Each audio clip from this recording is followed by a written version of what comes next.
समस्त को मोर ख्रीष्टीय नमस्कार। पुनर्बार मु आपण मानक ईश्वर वाक्य से अल्प चिंता संक्षिप्त चिंता निमंते आपण मानक मु स्वागत जनाए। आसतु आम मैंने प्रभुकर वाक्य देखीजा केतोटी विषय। आज मुख्य प्रसंग दुख भोग उत्तम अटे। Suffering is good for us. आम मान निमंते दुख भोग उत्तम अटे। आमे समस्ते जानू अनेक कहती जे सदाप्रभु जहाँ भी करती आम मानकर मंगल निमंते। एपरी अनेक सबु धर्मर लोक माने भी से विषय कहती जे ईश्वर जहाँ करती प्राणीर मंगल सकाशे बोली। किंतु प्रभुंकर वाक्य जदि आमे देखिबा सही विषय जहाँकि आम रोमियो 8 तार 28 रे ए प्रकार लिखा जाए, जो माने ईश्वर को प्रेम करती जो माने ताहांको संकल्प अनुसार आहूत होती ईश्वर जे समस्त विषय रे से मानकर मंगल साधन करती। एठारे आमे जानू जे जो माने ईश्वर को प्रेम करती आउ जो माने ताहांकर संकल्प द्वारा आहूत होती ईश्वर जे समस्त विषय रे से मानकर मंगल साधन करती। समस्त विषय रे each and everything in their life सबु विषय रे से मंगल साधन करती, अर्थात समस्त से मानकर उत्तमता निमंते होता है। तेणु विश्वासी मानक जीवन रे जेकोसी विषय होना कहीं विश्वासी मानक जीवन रे समस्त विषय मंगल निमंते ही होता है। दुख विश्वासी मानकर मंगल निमंते उत्तम निमंते आ जीवन रे जिते सब विषय आसी थाए से सबू ईश्वरंकर गौरव निमंते ईश्वरंकर इच्छा प्रकारे आउ से विश्वासी मानकर मंगल निमंते ही होता है। तेणु यही वाक्य आम देखू जे समस्त विषय what ever comes in their life समस्त विषय तांको जीवन रे उत्तमता निमंते होता है। प्रभुंकर वाक्य आहरी मध्य जदि आम देखा फिलिपी पुस्तक रे प्रेरित पाउल आम जो देखा फिलिपिय 1 तार 29 रे सेठारे ए प्रकार लिखा जाए सेठारे लिखा जाए जे कारण ख्रीष्टंक ठारे केवल विश्वास करने निमंते तुम मानकु जे अनुग्रह दत्त होई अछि ताहा नुहे मात्र ताहांक सकाशे दुख भोग मध्य करने निमंते तुम मानकु अनुग्रह दत्त होई अछि। एई वाक्य रे आमे देखू जे दुख भोग निमंते अनुग्रह दिया जाई अछि। ख्रीष्टन को विश्वास करने द्वारा आम मानकु जेपरि अनुग्रह दिया जाई बा दत्त होई अछि ठीक सेपरि दुख भोग निमंते मध्य प्रभु आम मानकु अनुग्रह दे अछंती। तेबे दुख भोग आम मानकु अनुग्रह आनी दे थाए। जदि प्रभुंकर वाक्य आहरी भी देखिबा आमे जदि पितर कर से पुस्तक जो देखिबा पितर प्रथम पितर तार 2:21 रे जदि आमे देखिबा ताहले दुख भोग विषय रे एही प्रकार लिखा जाए, एथि निमंते ही तुमे माने आहूत होई अछ कारण तुमे माने जेपरि ख्रीष्टंकर पदचिन्ह दे गमन कर सेथिपाई से मध्य तुम मानक निमंते दुख भोग करी तुम मानकु गोटे आदर्श देखाई दे जाई अछंती। तुमे माने जेपरि ताहांकर पादचिन्ह दे गमन कर एथि निमंते प्रिय प्रभु जीशु ख्रीष्ट आमनकर दुख भोग करी से गोटे मॉडल होइकी जाइछंती। आम माने एई जगत रे थिबा समय रे ताहांकर परि आमे जेपरि दुख भोग करिबा जदि आमे ताहांकर पादचिन्ह दे गमन करूछु ताहले एई जगत रे प्रभु जीशु ख्रीष्ट जेपरि दुख उठैतिले आ सेई विषय को आमे अनुसरण करे तांकर पदचिन्ह दे जदि आमे गमन करूछु ताहले तांकरी दुख सदृश्य आम माने मध्य एई जगत रे थिबा समय रे दुख भोग करी आमे आगो को बढ़िबार अछि। आउ से प्रथम पदर प्रथम से लाइन रे लिखाई छी एथि निमंते ही तुम्भे माने आहूत होई अछ, अर्थात दुख भोग निमंते ही आमे आहूत होछ। दुख भोग निमंते आमे आहूत होई अछ। We are called for the suffering. आम माने दुख भोग निमंते आम जौहन पुस्तक देखू जे यही जगत तुम प्रति क्लेश अच्छी यही जगत तुम प्रति दुख अच्छी किंतु साहस धर बोली प्रभु तांकर वाक्य कही तेणु दुख भोग निमंते आम आहूत हो अच्छु आम दुख भोग निमंते आहूत हो प्रभु आम मानकर से दुख भोग करी आम मानकर निमंते गोटे मॉडल बा आदर्श होइकी जाइछन्ति से विषय आम प्रभुंकर वाक्य देखू से परीक्षित हो अर्थात परीक्षा कहले दुख कष्ट समस्या ये समस्त को आम कहवा परीक्षा तेबे आमर जीवन रे परीक्षा प्रलोभन अनेक दुख कष्ट समस्या दे आम माने गति करथाउ आम जदि एव्री पुस्तक देखिबा आमर प्रभु जीशु ख्रीष्ट से निजे परीक्षित होइतिले अर्थात परीक्षित होई दुख भोग करिथिले तेणु दुख भोग करिथिबा विषय आम एठार देखुछु एव्री 2:18 को जदि आम देखिबा सेटा लेखा जाए कारण से निजे परीक्षित होई दुख भोग करिथिबारु परीक्षित होउतबा लोकमानंको उपकार करिबा निमंते सक्षम अटंती से निजे परीक्षित होई दुख भोग करिथिबारु जेते जण आमे परीक्षित होई बा दुख करूचु आ सेई सब दुख रे आमनक प्रभु उपकार करिबा पई से सक्षम अटंती से परीक्षित होई दुख भोग करिथिबारु से परीक्षित होई दुख भोग करथिले जगत रे से आमनकर गोटे दुख भोगर आदर्श देखाइकी जाइछन्ति आमने मध्य जेपरि तांकर पदचिन्ह दे जदि गमन करिवार छै जगत रे तांकर साक्षी हेबार छै तांकर साक्ष्य को बहन करिवार छै ताले आमे भी प्रभुंकर सदृश्य दुख भोग करिवार अछि से विषय को ही आमे एठार देखुछु आम मानकर दुख भोग ए जगत रे जेभଳି प्रचुर आम मानकर निमंते सांत्वना मध्य प्रचुर अटे जदि प्रभुंकर वाक्य जदि देखिबा 2 Corinthians 1 तार 5 पदरे लेखा जाए कारण ख्रीष्टंक सकाशे आम मानकर दुख भोग जेपरि प्रचुर सेही परि ख्रीष्टंक द्वारा आम मानकर सांत्वना मध्य प्रचुर आपण माने जानि छथि प्रभुंकर वाक्य रे अछि जो दुख भोग निमंते प्रभु आम मानक सांत्वना दियंती से सांत्वना आम मानक निमंते नुहे अन्य माने क्लेश रे जो माने पढ़ी छंती आमे जेपरि से मानकर सांत्वनार कारण होई पारिबो सेथिपई से आम मानक सांत्वना दियंती बोली प्रभुंकर वाक्य लेखा है से 4 पदर जदि आम देखिबा लेखा जाए जे आम्भे माने सांत्वना प्राप्त हेउअछु सेही सांत्वना द्वारा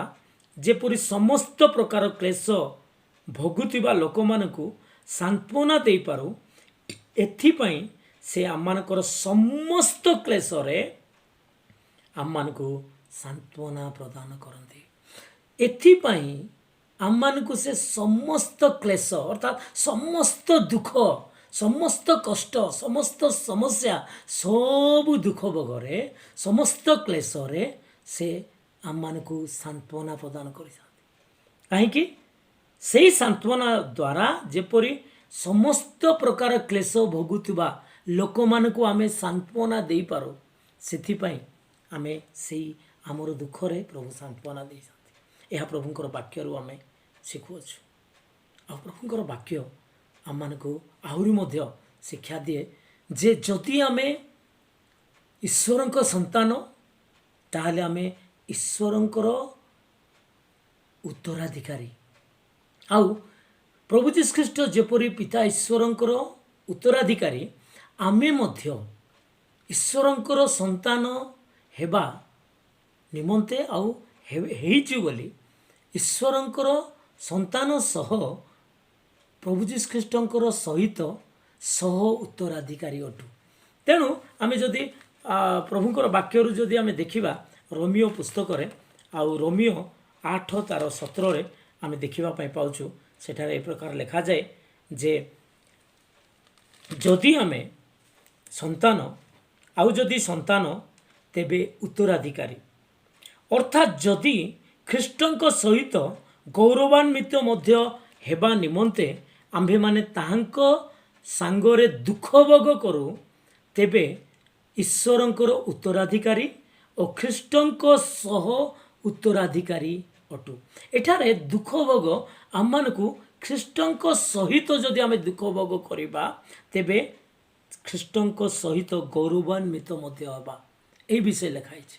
ଖ୍ରୀଷ୍ଟଙ୍କ ସହିତ ଗୌରବାନ୍ୱିତ ହେବା ନିମନ୍ତେ ଆମମାନେ ତାହାଙ୍କ ସଙ୍ଗରେ ଦୁଃଖ ଭୋଗ ଯଦି କରୁ ତେବେ ଯାଇ ଈଶ୍ୱରଙ୍କର ଉତ୍ତରାଧିକାରୀ ଓ ଖ୍ରୀଷ୍ଟଙ୍କର ସହ ଉତ୍ତରାଧିକାରୀ ବୋଲି ଆମେ ପ୍ରମାଣିତ ହେଉଛୁ। ଅର୍ଥାତ୍ ଏଠାରେ ଈଶ୍ୱରଙ୍କର ସେଇ ଗୌରବର ସହଭାଗିତା ବା ଖ୍ରୀଷ୍ଟଙ୍କର ସେଇ ସହିତ ଗୌରବାନ୍ୱିତ ହେବା ପାଇଁ ଆମମାନେ ଯେ ଖ୍ରୀଷ୍ଟଙ୍କ ସହିତ ଦୁଃଖ ଭୋଗ କରୁଛୁ ଏହି ଜଗତରେ, ସେହି ବିଷୟ ହିଁ ଆମେ ପ୍ରଭୁଙ୍କର ବାକ୍ୟରୁ ଆମେ ଦେଖୁଛୁ। ତା ସହିତ ଆମେ ଜାଣୁ ଯେ ପ୍ରଭୁ ଆମମାନଙ୍କୁ ପରୀକ୍ଷା, ଦୁଃଖ, କଷ୍ଟ, ପୁଣି ସେ ଆମମାନଙ୍କୁ ଶାସନ କରିଥାନ୍ତି। ଏଭ୍ରି ପୁସ୍ତକରେ ଆମେ ଶାସନ ସମ୍ବନ୍ଧରେ ଆମେ ଦେଖୁ। ଆଉ ଏଭ୍ରି ପୁସ୍ତକରେ ଯେତେବେଳେ ଆମେ ସେଇ ଶାସନ ସମ୍ବନ୍ଧରେ ଆମେ ଦେଖୁ, ଆଉ ସେଠାରେ ଗୋଟିଏ ବିଷୟ ମାନେ ବୁଝିବା ପାଇଁ ପଡ଼ିବ। ଏଭ୍ରି ତାର 12ରେ ଆମେ ଦେଖୁ ଏହି ପ୍ରକାର ଲେଖା ହେଇଛି। ଏଭ୍ରି 12 ତାର 10ରେ ଯଦି ଆମେ ପଢ଼ିବା ସେଠାରେ ଶାସନ ବିଷୟରେ ଲେଖା ହେଇଛି। କାରଣ ଯେପରି ଏଠାରେ ଲେଖାଯାଇଛି 10 ପଦ ମୁଁ ପଢ଼ିବାକୁ ଇଚ୍ଛା କରୁଛି। କାରଣ ସେମାନଙ୍କୁ ଯେପରି ବିହିତ ବୋଧ ହେଲା ତଦନୁସାରେ ସେମାନେ ଅଳ୍ପ ଦିନ ନିମନ୍ତେ ଆମମାନଙ୍କୁ ଶାସନ କଲେ। କିନ୍ତୁ ଆମେମାନେ ଯେପରି ତାହାଙ୍କ ପବିତ୍ରତାର ସହଭାଗୀ ହେଉ ଏଥିପାଇଁ ସେ ଆମମାନଙ୍କ ମଙ୍ଗଳ ନିମନ୍ତେ ଶାସନ କରନ୍ତି। ଶାସନ ଦୁଃଖ ଆଣିଦେଇଥାଏ। ଶାସନ ଆମମାନଙ୍କୁ ଏହି ପ୍ରଭୁଙ୍କର ବାକ୍ୟ କୁହେ ଯେ ସେହି ଶାସନ ଦ୍ୱାରା ଆମେ ପ୍ରଭୁଙ୍କର ପବିତ୍ରତାର ସହଭାଗୀ ହେଇଥାଉ। ଶାସନ ଦ୍ୱାରା ପବିତ୍ରତାର ସହଭାଗୀ ହେବା ସଙ୍ଗେ ସଙ୍ଗେ ତାହା ଆମମାନଙ୍କର ମଙ୍ଗଳ ନିମନ୍ତେ ହେଇଥାଏ ବୋଲି। ଶାସନ ଆମମାନଙ୍କର ମଙ୍ଗଳ ନିମନ୍ତେ ବୋଲି ଆମେ ଦେଖୁ। 11 ପଦରେ ଦେଖନ୍ତୁ, ସେଟା ଲେଖାଯାଏ ସେଇ ଏଭ୍ରି 12 ତାର 11 ପଦରେ ଲେଖାଯାଏ, ଶାସନ ବର୍ତ୍ତମାନ ଆନନ୍ଦଜନକ ବୋଧ ନ ହୋଇ ଦୁଃଖଜନକ ବୋଧ ହୁଏ। ଶାସନ ଯେ ଦୁଃଖ ଆଣିଥାଏ ବୋଲି ପ୍ରଭୁଙ୍କର ବାକ୍ୟରେ ଅଛି। ଆନନ୍ଦଜନକ ବୋଧ ନ ହୋଇ ଶାସନ ଦୁଃଖଜନକ ବୋଧ ହୁଏ। ତଥାପି ଯେଉଁମାନେ ତୋ ଦ୍ୱାରା ଶିକ୍ଷାପ୍ରାପ୍ତ ହୋଇଅଛନ୍ତି ତାହାପରେ ସେମାନଙ୍କୁ ଶାନ୍ତିର ଫଳସ୍ୱରୂପ ଧାର୍ମିକତା ପ୍ରଦାନ କରେ। ଶାସନ ପରେ ବା ଦୁଃଖ ପରେ ଆମେ ଦେଖୁ ଯେ ଶାନ୍ତିର ଫଳସ୍ୱରୂପ ଧାର୍ମିକତା ପ୍ରାପ୍ତ ହେଉଥିବା ବିଷୟ ଆମେ ଦେଖୁ। ଶାସନ ନିଶ୍ଚିତ ଭାବେ ଆମମାନଙ୍କୁ ଦୁଃଖ ଲାଗେ, କିନ୍ତୁ ବେଳେବେଳେ ପ୍ରଭୁଙ୍କର ସେ ପାଞ୍ଚଣ ଆଉ ବାଡ଼ି ହିଁ ଆମମାନଙ୍କୁ ସାନ୍ତ୍ୱନା ଦେଇଥାଏ। ଦୁଃଖ ସମୟରେ ଶାସନ ନିମନ୍ତେ ଆଉ ପ୍ରଭୁ ଆମମାନଙ୍କୁ ସେ ଶାସନର ଅଂଶୀ କରିଅଛନ୍ତି। ଯଦି ଆମେ ତାଙ୍କର ଶାସନର ଅଂଶୀ ନାହୁଁ ତାହେଲେ ପୁତ୍ର ନହିଁ ଆମେ ଯାର ଯ ସେ ବିଷୟ ଏଠାରେ ଲେଖାଯାଏ। ତେଣୁ ପ୍ରଭୁ ଆମମାନଙ୍କୁ ଦୁଃଖରେ ମଧ୍ୟ ତାଙ୍କର ପବିତ୍ରତାର ସହଭାଗିତାରେ ରଖିବା ପାଇଁ, ତାପରେ ଆମମାନଙ୍କୁ ଶାନ୍ତିର ଫଳସ୍ୱରୂପ ଧାର୍ମିକତା ପ୍ରଦାନ କରିବା ପାଇଁ, ଆମମାନଙ୍କୁ ଦୁଃଖ ଭୋଗ କରିବା ନିମନ୍ତେ ଆମମାନଙ୍କୁ ସେ ତାଙ୍କର ବାକ୍ୟ ଦ୍ୱାରା ଆମମାନଙ୍କୁ ଶିଖାଉଛନ୍ତି। ଆୟୁବଙ୍କ ପୁସ୍ତକରେ ଯଦି ଆମେ ଦେଖିବା, ଆୟୁବ ସେ ତାଙ୍କରି ସେ ଦୁଃଖ ସମୟରେ, ସେଇ ଦୁଃଖ ଭୋଗ ସମୟରେ ଆୟୁବ ଏହି ପ୍ରକାର ସେ କୁହନ୍ତି ଯେ ମୁଁ ପରୀକ୍ଷା କଲା ଉତ୍ତାରେ ସୁବର୍ଣ୍ଣ ସଦୃଶ୍ୟ ଉତ୍ତୀର୍ଣ୍ଣ ହେବି ବୋଲି ପ୍ରଭୁଙ୍କର ବାକ୍ୟରେ ଲେଖାଯାଇଛି। ସେ ଆୟୁବ କହୁଛନ୍ତି, ଆୟୁବ 23 ତାର 10 ପଦରେ ଯଦି ଆମେ ଦେଖିବା ତାର ଶେଷ ଅଂଶରେ, ସେ ମୋହର ପରୀକ୍ଷା କଲା ଉତ୍ତାରେ ମୁଁ ସୁବର୍ଣ୍ଣ ପରି ଉତ୍ତୀର୍ଣ୍ଣ ହେବି। ପରୀକ୍ଷା କଲା ପରେ ସୁବର୍ଣ୍ଣ ଯେପରି ଅଗ୍ନିରେ ଗଲା ପରେ ସୁବର୍ଣ୍ଣର ସେ ଜାଜଲ୍ୟମାନ, ସେ ଝଲସିବା ବିଷୟ, ସେଇ ବିଷୟ ଯାହା ଦେଖାଯାଏ, ସେଇ ସଦୃଶ୍ୟ ଆମମାନଙ୍କର ଜୀବନ, ଆତ୍ମିକ ଜୀବନ ହେବ। ଆମମାନେ ଯେତେବେଳେ ଦୁଃଖ, କଷ୍ଟ, ସମସ୍ୟା ଦେଇ ସେ ଅଗ୍ନି ମଧ୍ୟରେ ପରୀକ୍ଷିତ ସୁବର୍ଣ୍ଣକୁ ଗଲାବେଳେ ଆମେ ଯାଉ, ସେ ସୁବର୍ଣ୍ଣ ଯେପରି ଝଲସିବ ଅଗ୍ନି ମଧ୍ୟରେ, ଠିକ୍ ସେ ପ୍ରକାର ଆମମାନେ ମଧ୍ୟ ଏଠାରେ ଆୟୁବ କହୁଥିବା ପ୍ରକାରେ ଆମମାନଙ୍କୁ ଦୁଃଖ ଭୋଗ କରି ପରୀକ୍ଷିତ ହେଲା ପରେ ଆମେ ସୁବର୍ଣ୍ଣ ପରି ଉତ୍ତୀର୍ଣ୍ଣ ହେବୁ ବୋଲି ଆମେ ପ୍ରଥମ ପିତର 5:10 ମଧ୍ୟ ଆମେ ଦେଖୁଛୁ। ପ୍ରଭୁ ଆମମାନଙ୍କୁ ସିଦ୍ଧ ଓ ସବଳ ସଂସ୍ଥାପିତ ସେତେବେଳେ କରିଥାନ୍ତି ଆଉ ଯେତେବେଳେ ପରୀକ୍ଷା କଲା ପରେ ଆମମାନେ ବିଭିନ୍ନ ପ୍ରକାର ଦୁଃଖ କଷ୍ଟ ଦେଇ ଗତି କଲା ସମୟରେ ପରୀକ୍ଷା ଦେଇ ଯିବା ସମୟରେ ଆଉ ପ୍ରଭୁ ଆମମାନଙ୍କୁ ଆଉ ସେ ବିଷୟ କହିଥାନ୍ତି। ପ୍ରଥମ ପିତର 5:10 ସେଠାରେ ଲେଖା ହେଇଛି, ଆଉ ସେ ତୁମମାନଙ୍କୁ କ୍ଷଣିକ ଦୁଃଖ ଭୋଗ ଉତ୍ତାରେ ତୁମମାନଙ୍କୁ ସିଦ୍ଧ ସୁସ୍ଥିର ସବଳ ଓ ସଂସ୍ଥାପିତ କରିବେ। ସେ ତୁମମାନଙ୍କୁ କ୍ଷଣିକ ଦୁଃଖ ଭୋଗ ଉତ୍ତାରେ, ନିଶ୍ଚିତ ଭାବେ ଏହି ଜଗତର ଦୁଃଖ କ୍ଷଣିକ, ଏହି ଜଗତର ବର୍ତ୍ତମାନର ସମୟର ଦୁଃଖ ଯେ କିଛି ହିଁ ନାହିଁ ବୋଲି ପ୍ରଭୁଙ୍କର ବାକ୍ୟରେ ଆମେ ଦେଖୁ। ଆଉ ଏଠାରେ ପିତର ମଧ୍ୟ କହନ୍ତି ସେ ତୁମମାନଙ୍କର କ୍ଷଣିକ ଦୁଃଖ ଭୋଗକୁ ସେ କ୍ଷଣିକ ସମୟ ବୋଲି ସେ ଉଲ୍ଲେଖ କରିଛନ୍ତି। ଆଉ ନିଶ୍ଚିତ ଭାବେ ଉପଦେଶକ 7:14 ଆମେ ଦେଖୁ ଯେ ଦୁଃଖ ଆଉ ସୁଖକୁ ପ୍ରଭୁ ପାଖେ ପାଖେ ରଖିଛନ୍ତି ବୋଲି। ପାଖେ ଏବେ ଯଦି ସୁଖ ଅଛି ତାର ପାଖେ ଦୁଃଖ ଅଛି ବୋଲି ଆମେ ପ୍ରଭୁଙ୍କର ବାକ୍ୟ ପ୍ରକାର ନିଜକୁ ପ୍ରସ୍ତୁତ କରିବା ଅଛି। ଆଉ ଏବେ ଯଦି ଦୁଃଖ ଅଛି ତାହେଲେ ଦୁଃଖ ଅଛି, ତାହେଲେ ତାର ପରବର୍ତ୍ତୀ ମୁହୂର୍ତ୍ତରେ ପାଖରେ ହିଁ ସୁଖ ଅଛି ବୋଲି ଆମେ ବିଶ୍ୱାସ କରିବାର ଅଛି। କାରଣ ପ୍ରଭୁଙ୍କର ବାକ୍ୟରେ ବି ଅଛି ରୋଦନ ରାତ୍ରି ପାଇଁ ଆଉ ଦିବସରେ ପ୍ରଭୁ ଆନନ୍ଦ ଦେଇଥାନ୍ତି। ଏଇ ରାତି ଏଇକି ସବୁବେଳେ ରହିବ ନାହିଁ, କିନ୍ତୁ ରାତି ପରେ ଗୋଟିଏ ସକାଳ ଅଛି, ଅନ୍ଧକାର ପରେ ଗୋଟିଏ ଆଲୋକର ସେ ସମୟ ଅଛି। ଠିକ୍ ସେ ପ୍ରକାର ଦୁଃଖ ଭୋଗ ଉତ୍ତାରେ ଏଠାରେ ପିତରଙ୍କ ପୁସ୍ତକରେ ଆମେ ଦେଖୁ ପ୍ରଥମ ପିତର 5:10 କ'ଣ ଲେଖା ହେଇଛି, 5 ଅଧ୍ୟାୟର ଆଉ ସେ 10 ପଦରେ ସେ ତୁମମାନଙ୍କର କ୍ଷଣିକ ଦୁଃଖ ଭୋଗ ଉତ୍ତାରେ, ମାନେ ଦୁଃଖ ଭୋଗ ପରେ ହିଁ ସିଦ୍ଧ ସୁସ୍ଥିର ସବଳ ଓ ସଂସ୍ଥାପିତ ପ୍ରଭୁ କରିଥାନ୍ତି। ନିଶ୍ଚିତ ଭାବେ ପ୍ରଭୁ ଆମମାନଙ୍କୁ ଦୁଃଖ ଭୋଗ ଦ୍ୱାରା ଆମମାନଙ୍କୁ ଅନେକ ପ୍ରକାର ଅନୁଗ୍ରହ ଆଶୀର୍ବାଦ, ପୁଣି ତାଙ୍କର ପବିତ୍ରତାର ସହଭାଗିତା ଆଉ ସେଇ ଧାର୍ମିକତା ଶାନ୍ତିର ଫଳସ୍ୱରୂପ ଧାର୍ମିକତା ପ୍ରଦାନ, ପୁଣି ଆନନ୍ଦ ଦେଇଥାନ୍ତି। ତେଣୁକରି ଆମେ ଦେଖୁ ଯେ ଯାକୁବଙ୍କର ପୁସ୍ତକରେ ଯେତେବେଳେ ଆମେ ଦେଖିବା ସେଠାରେ ଆମେ ଦେଖୁ ଯେ ଯେତେବେଳେ ନାନା ପ୍ରକାର ପରୀକ୍ଷାରେ ତୁମମାନେ ପରୀକ୍ଷିତ ହେଉଅଛ ସେତେବେଳେ ତାହା ବିଶେଷ ଆନନ୍ଦର ବିଷୟ ବୋଲି ମନେ କର।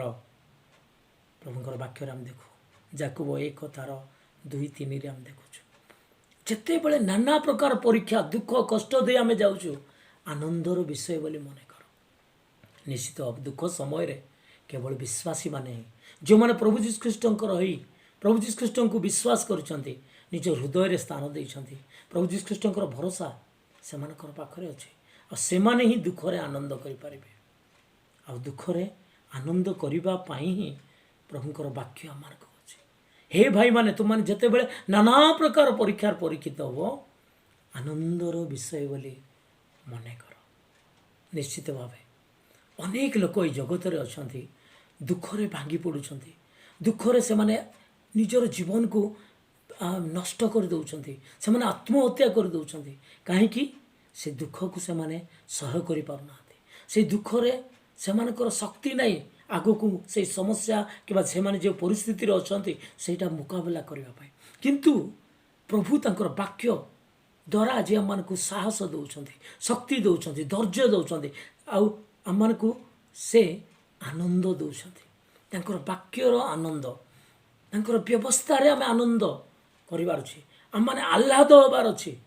ଆମେ ଯଦି ପ୍ରଭୁଙ୍କର ବାକ୍ୟରେ ଦେଖୁ ଗୀତ ରଚକ ସେଇ ଗୀତ ସଂହିତା 119:92କୁ ଯଦି ଆମେ ଦେଖିବା ସେଠାରେ ଗୀତ ରଚକ କହୁଛନ୍ତି, ମୁଁ ଯଦି ଦୁଃଖ ସମୟରେ ତୁମର ବାକ୍ୟ ବା ବ୍ୟବସ୍ଥାରେ ଯଦି ଆନନ୍ଦ କରିନଥାନ୍ତି ବା ତୁମର ବ୍ୟବସ୍ଥା ମୋର ଆହ୍ଲାଦଜନକ ହୋଇନଥାନ୍ତା ବା ତୁମର ବାକ୍ୟ ମୋର ଆନନ୍ଦଜନକ ହୋଇନଥାନ୍ତା ତାହେଲେ ମୁଁ ଦୁଃଖରେ ବିନଷ୍ଟ ହୋଇଯାଇଥାନ୍ତି। ଦେଖନ୍ତୁ ଗୀତ ରଚକ କହୁଛନ୍ତି ଗୀତ ସଂହିତା 119 ତାର 92ରେ, ତୁମ୍ଭର ବ୍ୟବସ୍ଥା ମୋହର ଆହ୍ଲାଦଜନକ ହୋଇନଥିଲେ ମୁଁ ଆପଣା ଦୁଃଖରେ ବିନଷ୍ଟ ହୋଇଥାନ୍ତି। ଦୁଃଖରେ ବିନଷ୍ଟ ହୋଇଯାଇଥାନ୍ତି। ଆଜି ଅନେକ ଲୋକ ବାକ୍ୟ ବିନା, ପ୍ରଭୁଙ୍କର ବାକ୍ୟକୁ ବିଶେଷ ନ ମଣି, ପ୍ରଭୁଙ୍କର ବାକ୍ୟରେ ଆନନ୍ଦ ନ କରି, ପ୍ରଭୁଙ୍କର ବ୍ୟବସ୍ଥା ସେମାନଙ୍କର ଆହ୍ଲାଦଜନକ ହୋଇପାରୁନାହିଁ।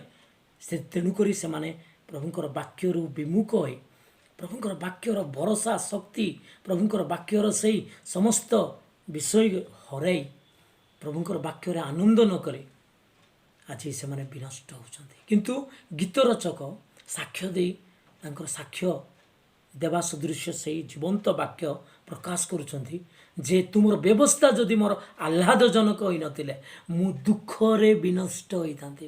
ପ୍ରିୟମାନେ, ଆଜି ଆପଣ ଆଉ ମୁଁ ଏହି ଜଗତରେ ଯେତେ ବିଶ୍ୱାସୀମାନେ ପ୍ରଭୁଙ୍କର ବାକ୍ୟରେ ଆନନ୍ଦ କରୁଛନ୍ତି, ଆଉ ସେମାନେ ପ୍ରଭୁଙ୍କର ଠାରେ, ଆଉ ସେଇ ପ୍ରଭୁଙ୍କର ବାକ୍ୟର ଆନନ୍ଦ ସେମାନଙ୍କୁ ଏହି ଜଗତରେ ଭରସା ଆଣିଦେଉଛି। ସେମାନେ ବଞ୍ଚୁଛନ୍ତି ପ୍ରଭୁଙ୍କୁ ଗୌରବ ଦେଇ, ଆଉ ସେମାନେ କେବେ ବି ବିନଷ୍ଟ ନିଜକୁ କରୁନାହାନ୍ତି କି ପ୍ରଭୁ ବି ସେମାନଙ୍କୁ ବିନଷ୍ଟ କରିବେ ନାହିଁ। କାହିଁକି? ଯେହେତୁ ପ୍ରଭୁଙ୍କର ବାକ୍ୟରେ ସେମାନେ ଆନନ୍ଦ କରୁଛନ୍ତି। ଆଉ ବାକ୍ୟ ସ୍ୱୟଂ ଆମମାନଙ୍କର ପ୍ରଭୁ। ଆଦ୍ୟରେ ବାକ୍ୟ ଥିଲେ, ଆମେ ଜହନ 1:1 ଆମେ ଦେଖୁଛୁ, ସେଇ ବାକ୍ୟ ଦେହ ଧାରଣ କଲେ ଆମମାନଙ୍କର ପ୍ରଭୁ ଯୀଶୁ ଖ୍ରୀଷ୍ଟ। ତେବେ ପ୍ରଭୁ ବାକ୍ୟ ରୂପୀ ପରମେଶ୍ୱର ହୋଇ ଆମମାନଙ୍କୁ ଆନନ୍ଦ ଦେଉଛନ୍ତି, ଆମମାନଙ୍କ ଦୁଃଖରେ ସାନ୍ତ୍ୱନା ଦେଉଛନ୍ତି, ଆମମାନଙ୍କୁ ଅନୁଗ୍ରହ ଦେଉଛନ୍ତି। ଆମମାନଙ୍କୁ ସେ ଦୁଃଖ ସମୟରେ ଆହୁରି ପ୍ରଭୁଙ୍କର ନିକଟତର ରହି, ପ୍ରଭୁଙ୍କର ଗୌରବ ନିମନ୍ତେ ଆହୁରି ଆମେ ସେ ପବିତ୍ରତାର ସହଭାଗୀ ହେଇ, ତାଙ୍କରି ପବିତ୍ରତାର ସହଭାଗୀ ହେଇ, ତାଙ୍କରି ଠାରେ ରହି ଆହୁରି ଆତ୍ମିକ ଜୀବନରେ ଆମେ ବୃଦ୍ଧି ପାଇପାରୁଛୁ। ଆଜି ଆମେ ଅନେକ ବିଷୟ ଦୁଃଖ ଭୋଗ ବିଷୟରେ ଆମେ ଶିକ୍ଷା ପ୍ରାପ୍ତ କଲୁ। ଦୁଃଖ ଭୋଗ ଦ୍ୱାରା ଆଜି ଅନେକ ବିଷୟ ଶିଖିଲୁ। ଆପଣମାନେ ଯଦି ଏବ୍ରି 5:8 ଦେଖିବେ, ସେଠାରେ ଆମମାନଙ୍କର ପ୍ରଭୁ ଯୀଶୁ ଖ୍ରୀଷ୍ଟ ଦୁଃଖ ଭୋଗ ଦ୍ୱାରା ଶିଖିଥିବା ବିଷୟ ସେଠି ଲେଖା ହେଇଛି। ଯଦି ଆମେ ଶେଷରେ ଆମେ ସେଇ ବିଷୟ ଆଡ଼କୁ ଯିବା, ତାହେଲେ ସେଠି ଲେଖା ହେଇଛି, ଆପଣମାନେ ବାହାର କରନ୍ତୁ। ଏବ୍ରି ତାର 5:8 ପଦରେ ଏ ପ୍ରକାର ଲେଖାଯାଏ, ପୁତ୍ର ହେଲେ ହେଁ ଦୁଃଖ ଭୋଗ ଦ୍ୱାରା ଆଜ୍ଞା ବହତା ଶିକ୍ଷା କଲେ।